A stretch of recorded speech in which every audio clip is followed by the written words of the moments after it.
What if God's presence in the Old Testament wasn't just spiritual, but physical, dangerous, and even radioactive?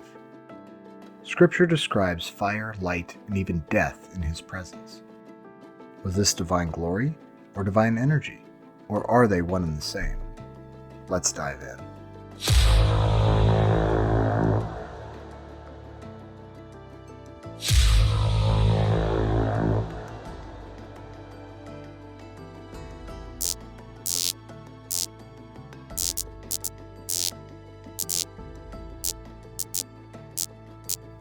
Numbers chapter 4 says that no one could touch or even look at the ark unless they would die. And when they moved it, they had to insulate it with blue cloth and animal skins in order to protect themselves. In 2 Samuel chapter 6 verse 7, Uzzah steadies the ark and is instantly struck dead. In 1 Samuel chapter 5, when the Philistine captured the ark, tumors broke out among them and tens of thousands died, possibly from radiation-like symptoms. In Joshua chapter 3 verse 4, the Israelites had to stay over half a mile away when it was carried. This suggests a dangerous physical energy, something like intense radiation, emanating from God's presence in the ark.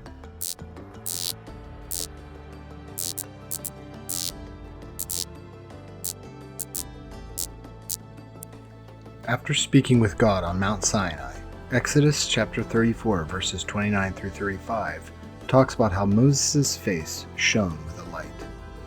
The Israelites were terrified, so they made him wear a veil.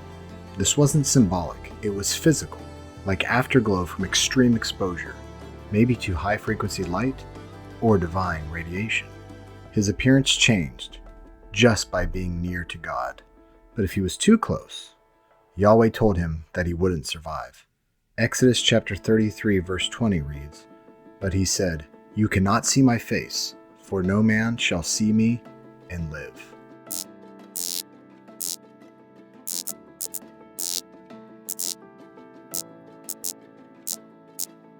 Between the ark and the people stood a massive veil in the tabernacle and temple. Exodus 26:31 describes it. It's made of fine linen, blue, purple, and scarlet threads. It's embroidered with gold. It's 4 inches thick according to ancient sources. It's so heavy it requires many priests to move. But why such a massive curtain?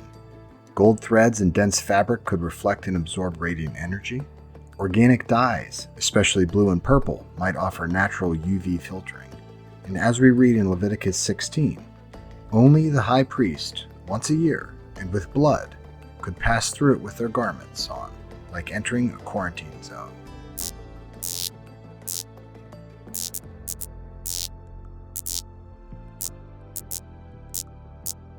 Priests weren't just dressed for ceremony, they were prepared for survival. In Exodus chapter 28, we read that the high priests wore garments of gold, linen, and gemstones, materials with insulating or conductive properties worn over vital organs. As we read in Leviticus chapter 16, the high priest could enter the Holy of Holies only once a year with strict rituals, blood offerings, and purification, perhaps functioning like controlled exposure to radiation. It wasn't just sacred, it was necessary. Each garment had to be made and worn precisely as instructed under the threat of death. Were these protocols spiritual or physical containment? Did Yahweh have arbitrary rules, or was he being merciful with protection? Even the construction of the ark itself can be compared to modern-day handling of radiation, with shielding, a vessel for containment, thermal insulation, safe handling, and a warning zone.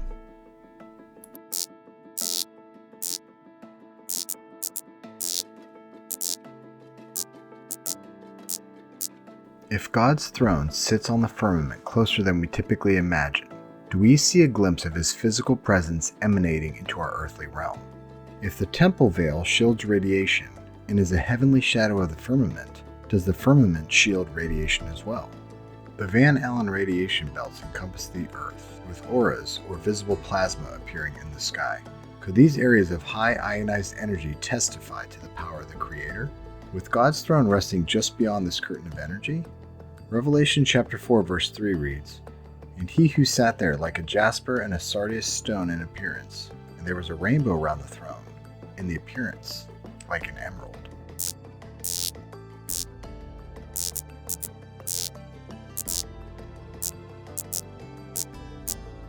At the Red Sea, Exodus chapter 14 says a pillar of fire moved between Israel and Egypt, followed by the sea collapsing on Pharaoh's army. Some researchers conclude this divine energy may have melted sand into glass, a process needing temperatures above 3,000 degrees Fahrenheit, with evidence being found at the shore of the Red Sea. While not directly stated, it aligns with other times God's presence physically altered matter. This same pillar of fire rested over the tabernacle in the wilderness, just above where God's presence was contained.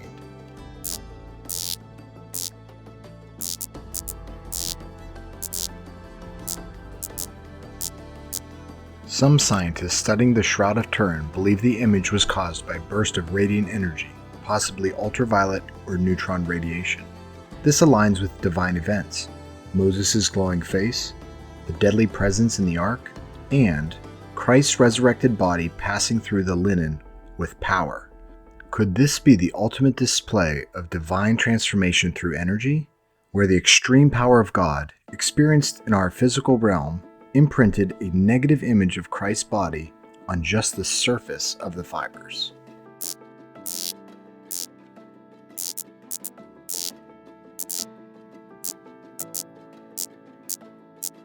Yeshua's divine appearance was that of high energy. In Daniel chapter 10, verse 6, we see a man clothed in linen, face like lightning, eyes like torches, and arms and legs gleaming like burnished bronze. In Matthew chapter 17, verse 2, at the Transfiguration, Jesus' face shone like the sun, and his clothes became white as light. In Acts chapter 9, verse 3, Paul sees a light from heaven and is temporarily blinded, possibly a high-energy exposure. And in Revelation chapter 1, verses 14 through 16, Jesus appears with face shining like the sun, eyes like flames, voice like rushing waters, and again, consistent with overwhelming, radiant energy. And throughout Scripture, Yahweh appears in fire, lightning, radiant light, and trembling earth. Hebrews chapter 12, verse 29 reads, "Our God is a consuming fire."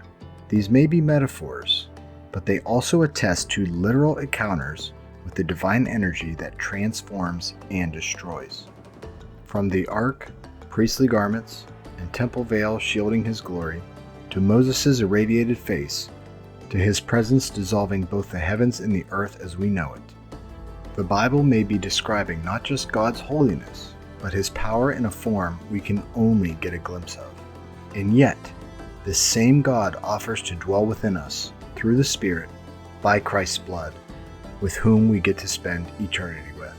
Revelation chapter 21, verse 23 states, "The glory of God gives the light to its city, and the Lamb is its lamp." Thanks for watching. Don't forget to like, comment, and subscribe, and stay tuned for some more cool Bible deep dives.